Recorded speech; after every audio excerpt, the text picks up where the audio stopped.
പ്രിയപ്പെട്ടവരെ, കൊല്ലത്ത് നിന്ന് കലോത്സവ നഗരിയിൽ നിന്ന് നിങ്ങൾക്കറിയാം, ഈ കലോത്സവം അരങ്ങേറിയത് കൊല്ലത്തെ ആശ്രമം മൈതാനിയിലാണ്. എത്ര ആളുകൾ വന്നാലും അതിന്റെ ചങ്കിലേക്ക് കയറ്റാൻ പറ്റുന്ന രീതിയിലുള്ള വ്യാപ്തിയുള്ള അതിവിശാലമായ ആശ്രമ മൈതാനമാണ് ഈ കലോത്സവത്തിന് വേദിയായത്. കലോത്സവ വേദിയിൽ നമുക്കൊപ്പം സ്മിത ഹരിദാസും അനുജ രാജേഷും ചേരുകയാണ്. കുറെ കാര്യങ്ങൾ, വിശേഷങ്ങൾ നമ്മോട് പറയാനുണ്ട്. പ്രിയപ്പെട്ട പ്രേക്ഷകരെ, over to Kollam. Anuja and Smitha, good morning.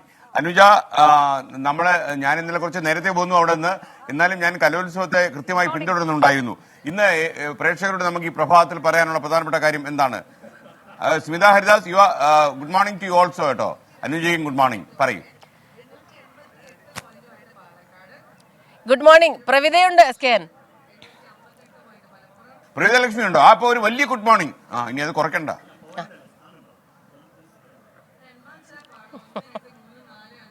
Anuja. അതെ, SKN ഇന്നിപ്പോൾ മത്സരങ്ങൾ അവസാനിക്കുകയാണ്. ഉച്ചയോടെ തന്നെ എല്ലാ മത്സരങ്ങളും പൂർത്തിയാക്കണം എന്നുള്ളതാണ് നിർദ്ദേശം. ഇതിൽ തന്നെ നമ്മൾ ഏറ്റവും കൗതുകത്തോടെ നോക്കുന്നത് ആരാണ് ഇക്കുറി കപ്പ് കൊണ്ടുപോവുക എന്നുള്ളതാണ്. ഇന്നലെയും മിനിങ്ങാന്നും നമുക്കറിയാം 2 ദിവസം തുടർച്ചയായി കണ്ണൂർ ജില്ല ആധിപത്യം പുലർത്തുന്നത് നമ്മൾ കണ്ടെങ്കിലും തിരികെ അത് കോഴിക്കോടിലേക്ക് എത്തുന്നു എന്നുള്ളതാണ് ഏറ്റവും ഒടുവിലത്തെ പോയിന്റ് നില സൂചിപ്പിക്കുന്നത്. 901 പോയിന്റുമായി കോഴിക്കോട് 1-ാം സ്ഥാനത്ത്. വെറും 4 പോയിന്റ് വ്യത്യാസത്തിൽ കണ്ണൂർ ജില്ല തൊട്ട് പിന്നിൽ തന്നെയുണ്ട്, 897 പോയിന്റ്. 4 പോയിന്റ് വ്യത്യാസത്തിൽ പാലക്കാട് 3-ാം സ്ഥാനത്ത്. അങ്ങനെ ഇഞ്ചോടിഞ്ച് പോരാട്ടം എന്നൊക്കെ നമ്മൾ പറയുന്നത് പോലെ തന്നെയാണ് അത്. 4-ാം സ്ഥാനത്ത് തൃശ്ശൂർ ജില്ല 875 പോയിന്റ്. അതുപോലെ മലപ്പുറം അതിനിടയിൽ ഇന്നലെ മുതൽ തന്നെ മുകളിലേക്ക് കയറി വരുന്നുണ്ട്. അവർ 5-ാം സ്ഥാനത്ത് 863 പോയിന്റ്. ആതിഥേയ ജില്ല കൊല്ലം 6-ാം സ്ഥാനത്താണ്. അവർ 860 പോയിന്റുമായി. അങ്ങനെ കടുത്തൊരു പോരാട്ടം ഈ കപ്പിനായി നടക്കുന്നുണ്ട് എന്നുള്ളതാണ്. കഴിഞ്ഞ തവണത്തെ ചാമ്പ്യന്മാർ കോഴിക്കോട്, അവർ തിരികെ കോഴിക്കോട്ടേക്ക് തന്നെ കപ്പ് കൊണ്ടുപോകുമോ എന്നൊക്കെയുള്ളതാണ്. ഇന്ന് നടക്കാനിരിക്കുന്ന മത്സരങ്ങളാണ് ഇതിൽ ഏറ്റവും നിർണായകം. 95% മത്സരങ്ങളും പൂർത്തിയായിരിക്കുന്നു. ആകെ 239 ഇനങ്ങൾ ഉള്ളതിൽ ഇനിയിപ്പോൾ നടക്കാനുള്ളത് 11 മത്സരങ്ങൾ മാത്രമാണ്. ഇന്ന് നടക്കാനുള്ളത് ഈ ഗ്ലാമർ ഇനങ്ങൾ എന്നൊക്കെ നമ്മൾ പറയുന്ന ആ തരത്തിലേക്കുള്ള വലിയ മത്സരങ്ങളൊന്നും ഇന്ന് ഇല്ല. എല്ലാ വേദികളിലും മത്സരങ്ങളില്ല.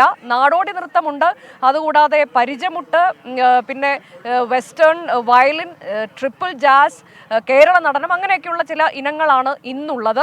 അതുകൊണ്ട് തന്നെ ഈ പോയിന്റാണ് ഇനിയിപ്പോൾ ആരാകും വിജയി എന്നുള്ളത് നിശ്ചയിക്കുക. വൈകിട്ട് 5 മണിക്ക് തന്നെ സമാപന സമ്മേളനം ഉണ്ടാകും. പ്രതിപക്ഷ നേതാവ് VD സതീശനാണ് സമ്മേളനം ഉദ്ഘാടനം ചെയ്യുന്നത്. മുഖ്യാതിഥിയായി മമ്മൂട്ടി എത്തുന്നു എന്നുള്ളതാണ്. അതുകൊണ്ട് ആ സമയമൊക്കെ ഇവിടെ ജനനിബിഡമായിരിക്കും എന്നുള്ളതിൽ തർക്കമില്ല. മമ്മൂട്ടിക്ക് സ്വാഗതം ഓതിക്കൊണ്ടൊക്കെയുള്ള ഫ്ലെക്സ് ബോർഡുകൾ പലയിടത്തും കാണാൻ കഴിഞ്ഞിട്ടുണ്ട്. കൊല്ലം പട്ടണത്തിന്റെ പല ഭാഗങ്ങളിലും കാണാൻ കഴിയുന്നുണ്ട്. ഏതായാലും ഇന്ന് തിങ്കളാഴ്ചയാണ്, പക്ഷേ വൈകുന്നേരമാകുമ്പോഴേക്കും ഇവിടം ജനസാഗരമാകും. കഴിഞ്ഞ ദിവസങ്ങളിലൊക്കെ SKN അനുഭവിച്ചതാണല്ലോ എത്രത്തോളം ആളുകൾ ഇങ്ങോട്ടേക്ക് വന്നു എന്നുള്ളത്. ഇന്ന് പക്ഷേ പ്രവൃത്തി ദിനമാണ് എന്നുള്ളത് കൊണ്ട് ആ തരത്തിലേക്ക് പകലിലൊക്കെ എങ്ങനെയായിരിക്കുമെന്നറിയില്ല. ഏതായാലും ഒരു 5 ദിവസം എന്നുള്ളത് കണ്ണടച്ച് തുറക്കുന്ന മാത്രയിൽ തന്നെ കടന്നുപോയി SKN. Okay, thank you. Rajendran Vayala ഒരു കാര്യം പറഞ്ഞു. കൊല്ലം കലോത്സവത്തിൽ സംഘാടന പിഴവുണ്ട്. മഴ പെയ്ത് ചെളിക്കുളമായി വെള്ളം ഒഴുകിപ്പോകാനുള്ള നടപടി സ്വീകരിച്ചില്ല എന്നൊക്കെ പറഞ്ഞു. രാജേന്ദ്രൻ വയല, താങ്കൾ അറിയേണ്ട ഒരു കാര്യം, 14,000-ഓളം കുട്ടികളും രക്ഷകർത്താക്കളും അധ്യാപകരും പിന്നെ നാട്ടുകാരും പങ്കെടുത്തൊരു വലിയ, ഏഷ്യയിലെ തന്നെ ഒരു വലിയ കലോത്സവമാണ് അരങ്ങേറിയത്.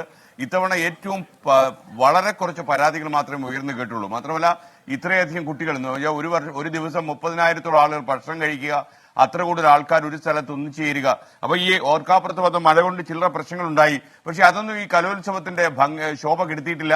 നമ്മൾ എന്തായാലും ഇതിനകത്തൊരു വലിപ്പത്തോടെ നമ്മൾ കാണണം. കാരണം എന്താണെന്ന് വെച്ച് കഴിഞ്ഞാല് തീർച്ചയായിട്ടും നമുക്ക് അറിയേണ്ട ഒരു കാര്യം ഇത്രയേ ഉള്ളൂ. നമ്മൾ ഇത്രയും വലിയൊരു കലോത്സവം സംഘടിപ്പിക്കുമ്പോൾ അതിലെ ചെറിയ ചെറിയ മൈനർ പിഴവുകളൊക്കെ അവഗണിച്ചേക്കണമെന്നേ. യെസ്, അതൊക്കെ അവഗണിക്കണം. ഇനി പ്രവിതാലക്ഷ്മി കൂടി ചേരുന്നു. പ്രവിതാലക്ഷ്മി, ഗുഡ് മോർണിംഗ്.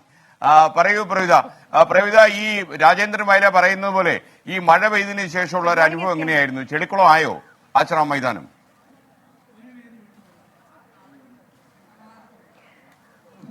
SKN എനിക്ക് തോന്നുന്നു സംഘാടകർ ഇങ്ങനൊരു മഴ പ്രതീക്ഷിച്ചിട്ടുണ്ടാകില്ല.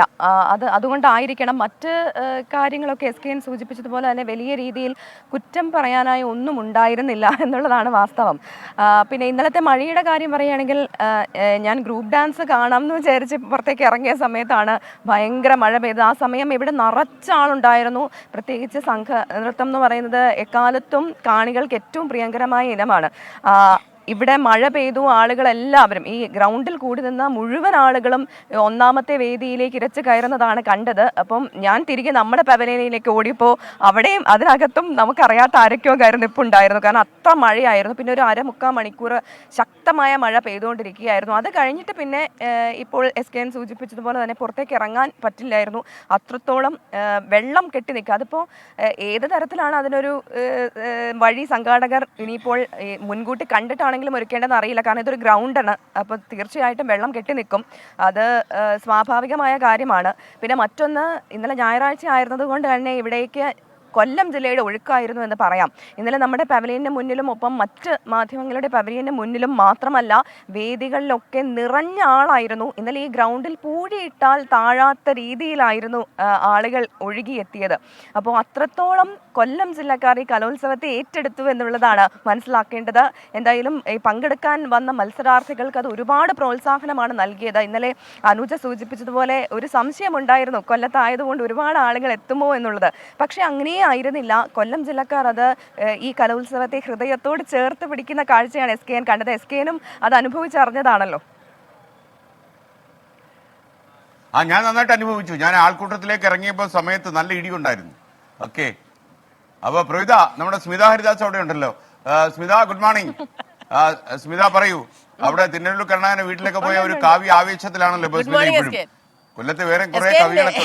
Good morning, good morning. പറയൂ. ശരിക്കും ആവേശം ഒട്ടും ചോർന്നിട്ടില്ല. ഇന്ന് അതിരാവിലെ തന്നെ കലോത്സവ നഗരി ഉണർന്നു കഴിഞ്ഞു. നമ്മളൊക്കെ നേരം വെളുക്കും മുമ്പ് തന്നെ ഇങ്ങനെ എത്തിക്കഴിഞ്ഞു. SKN, ഞാൻ ഈ പ്രവിത ഇന്നലെ പറഞ്ഞില്ലേ, ഇന്നലെ ഞങ്ങളുടെ അടുത്ത് ഞാനൊരു ഗ്രൂപ്പ് ഡാൻസ് കാണാൻ പോവാ, ഞാൻ അവിടെ ഉണ്ടാവും, ഇനി അവിടെ കാണാമെന്നൊക്കെ പറഞ്ഞ് പോയിട്ട് 10 മിനിറ്റ് കഴിഞ്ഞപ്പോൾ മറ്റേ സിനിമയിൽ ജഗതി പറയുന്ന ഒരു ഡയലോഗ് ഉണ്ടല്ലോ, ദേ വരുന്നു നിന്റെ മോ എന്ന് പറഞ്ഞാല് നനഞ്ഞ് ചീഞ്ഞ് ഇങ്ങനെ വരണ നല്ല ഭംഗിയുണ്ടായിരുന്നു. മഴ പെയ്ത് തകർത്തു. പിന്നെ അത് മാത്രല്ല മഴ പെയ്തു ഒരു 10-15 മിനിറ്റ് എടുത്തില്ല എന്നുള്ളതാണ്. പഴയ പടിയായിരിക്കുന്നു എല്ലാവരും അതുപോലെ തന്നെ. മഴയൊന്നും ഒരു വിഷയമല്ല. പിന്നെ ഈ വെള്ളം കെട്ടിക്കിടക്കുന്നതിനെ പറ്റി പറഞ്ഞത്, ചെറിയ ചെറിയ കുഴികൾ രൂപപ്പെട്ടിട്ട് അവിടെ മാത്രമാണ് വെള്ളം ഉണ്ടായിരുന്നത്. അല്ലെങ്കിൽ എനിക്ക് തോന്നുന്നു ഇവിടുത്തെ ഒരു പ്രത്യേകതയാണെന്ന് തോന്നുന്നു, വെള്ളം പെട്ടെന്ന് തന്നെ അങ്ങ് ഇരുന്ന് കണ്ടായിരുന്നു. നമ്മുടെയൊക്കെ ശബ്ദം പോയിരിക്കുകയാണ് SKN. കാരണം വൈകിട്ട് പവലിയനിൽ, എല്ലാ പവലിയനിലും ഇങ്ങനെ ഒരുപാട് പരിപാടികൾ, നമ്മുടെ മത്സരാർത്ഥികൾ ഇറങ്ങി വന്നിട്ട് അവരുടെ പ്രോഗ്രാംസ് ഉണ്ട്, നിറയെ കാണികളുണ്ടാകും. നല്ല രസമാണ്. ഓരോ നിമിഷവും നമ്മൾ അതിങ്ങനെ ആസ്വദിച്ച് മുന്നോട്ട് പോയിക്കൊണ്ടിരിക്കുകയാണ്. ഇന്ന് നമ്മൾ അടിച്ച് പൊളിക്കും. അപ്പൊ താങ്ക് യു സ്മിത ഹരിദാസ്. നിങ്ങൾ ഇനി പൊളിക്കാതിരിക്കണ്ട. 3 പേരിലെ അനുജ രാജേഷും പ്രവിത ലക്ഷ്മി സ്മിതയെ കൂടെ ചേർത്ത് പൊളിക്കുക. പക്ഷെ കലോത്സവത്തെ കയറി പൊളിക്കരുത് കേട്ടോ. മന്ത്രി ശിവൻകുട്ടി അവിടെയുണ്ട് വളരെ സ്ട്രോങ് ആയിട്ട്. ഓക്കെ, പ്രിയപ്പെട്ട പ്രേക്ഷകർ, ഏറ്റവും നല്ല രീതിയിൽ സംഘടിപ്പിച്ച ഒരു കലോത്സവമാണ് കടന്നു പോകുന്നത്. ഇന്ന് ഈ കലോത്സവത്തിന് കൊടിയിറങ്ങുമ്പോൾ വിദ്യാഭ്യാസ വകുപ്പിന് തീർച്ചയായിട്ടും അഭിമാനിക്കാം. ഏറ്റവും മികച്ച രീതിയിൽ തന്നെ സംഘാടന പിഴവ് കാര്യമായിട്ടൊന്നും ഇല്ലാതെ ഇത് സംഘടിപ്പിക്കാൻ കഴിയും. നമ്മൾ അവിടെ ചെല്ലുമ്പോഴാണ്, പ്രത്യേകിച്ച് നമ്മുടെ പഴയടത്തും തിരുമേനിയുടെ പാചകപ്പുരയിലൊക്കെ കയറുമ്പോഴേ എന്താ ഒരു എഫേർട്ട് അവരൊക്കെ നടന്ന്. കുട്ടികൾ 30,000 കുട്ടികൾക്കും രക്ഷകർത്താക്കൾക്കും ഞാനും കഴിച്ചു കേട്ടോ നല്ല പുട്ടും കടലയും. അപ്പോൾ ഇതൊക്കെ ഒരുക്കി കൊടുക്കാനും ഒക്കെ അവർ നടത്തിയ ഒരു യത്നം നമ്മളത് തീർച്ചയായിട്ടും അംഗീകരിക്കപ്പെടും. എപ്പോഴും മലയാളികൾക്ക് ഈ ചില കാര്യങ്ങൾ അംഗീകരിക്കാൻ ഒരു ബുദ്ധിമുട്ടുണ്ട്. ഞാൻ ഇത് അംഗീകരിച്ചേ പറ്റൂ. 2 കൈയും നീട്ടി നമ്മൾ സ്വീകരിക്കണം.